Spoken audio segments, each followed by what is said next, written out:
So today we will discuss about the tense formula of literary evaluation.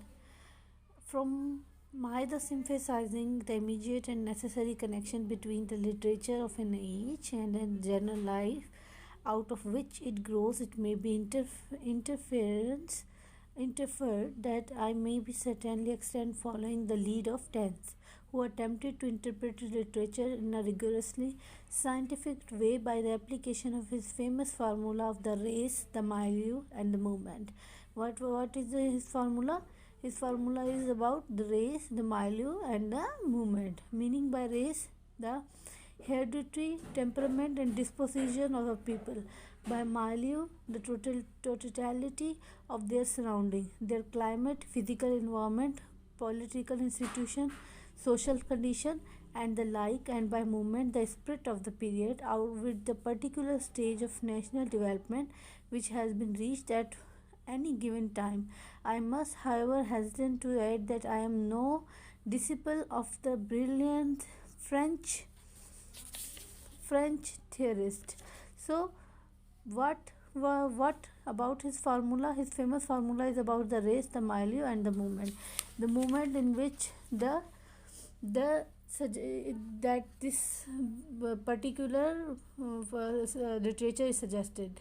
So suggestive as it matters may be more when employed carefully, and when with a full sense of its limitation, it is still clear. It is still clear and that it breaks down completely at several important points. I do not now dwell upon the fact which must be potent to every reader who takes up his literary history of the English people, that tense interest in reality not in literature as literature, but in literature as a document in the history of national psychology, and that the subordinity as his does the study of literature to the study of society. So he necessarily approaches the problem of their relationship from a point of view and with a purpose of quite different from our own. So setting this consideration aside, shall content myself with indication myself who Tennyson, with indication two conspicuous defects of his method as it directly concerned the student of literature itself.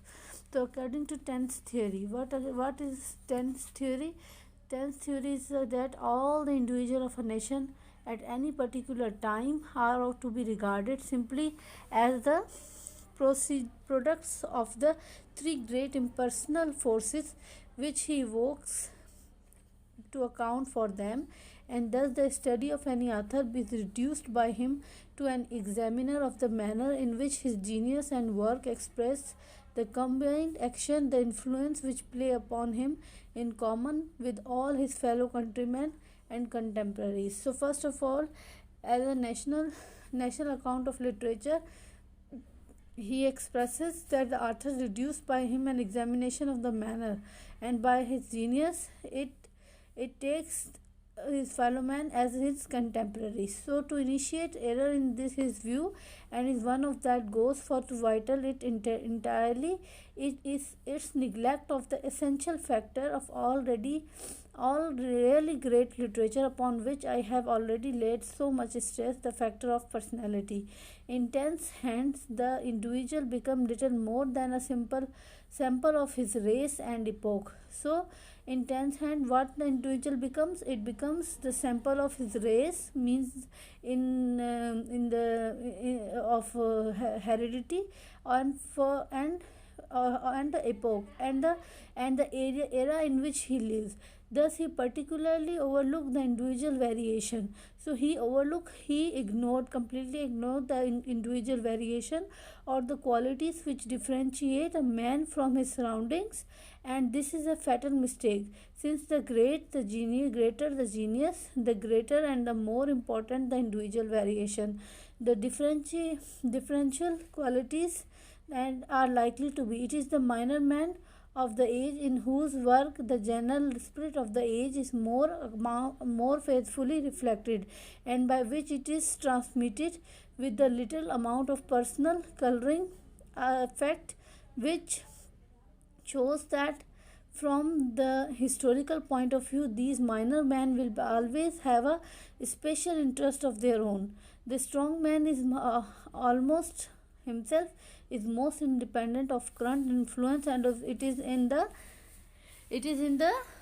in application to his work, therefore, that the scientific formula of genius something is such in virtue of combining the temperament distinguished of his nation and with some gift of his own which is foreign to that temperament and is in Shakespeare, the basis in English, and the individual gift is flexible of spirit which is not normally English. So with the man of genius and the spirit of his time, we must make the fullest allowance for the individual gift, the marker. So it reduce the author, it gives it give in the first place Tennyson give the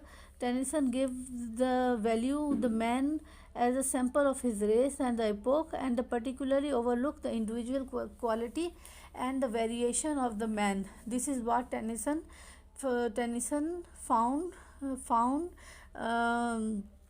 as mistakable or found neglectable in the Tennyson formula. So with the man of genius in the spirit of his man, we must make the fullest allowance for the individual gift, the maker and the explanation personal quality which combine in him with the common characteristics of the word to which he belongs, and unless we do this, unless the other words we lay hold of precisely those features of his genius which are not to be accordant for by any references to his race, surrounding and period, we shall misunderstand him altogether. In the historical study of literature, according to Tennyson, then we are quite as much concerned with variation from the predominant type as with the type itself. After investigation in the greatest detail, the way in which the force of an age entire as formative factor into the personality of any great writer. This is all given by Tennyson. These all details given by Tennyson about the tense formula. In tense formula, what we have covered, that the tense formula is the application on the race, the milieu and the movement. Or we have covered the race, that how the race effect, that he considered the race as in the first place in the first place where he gave little more than a sample of his race and the quality which differentiate a man from his surrounding, and that is a fatal mistake, because in tenth hand individual become little more than a sample of his race and epoch. So this is how tense formula works. So tense formula has some minor mistakes, some major mistakes, which Hudson tries to highlight in his book of An Introduction to the Study of Literature, in which he explains that why we should use or misuse, we should use or do not use the tense formula for the evaluation or for the study of literature. So this is the first half of this is the first few points about the tense formula of literary evaluation.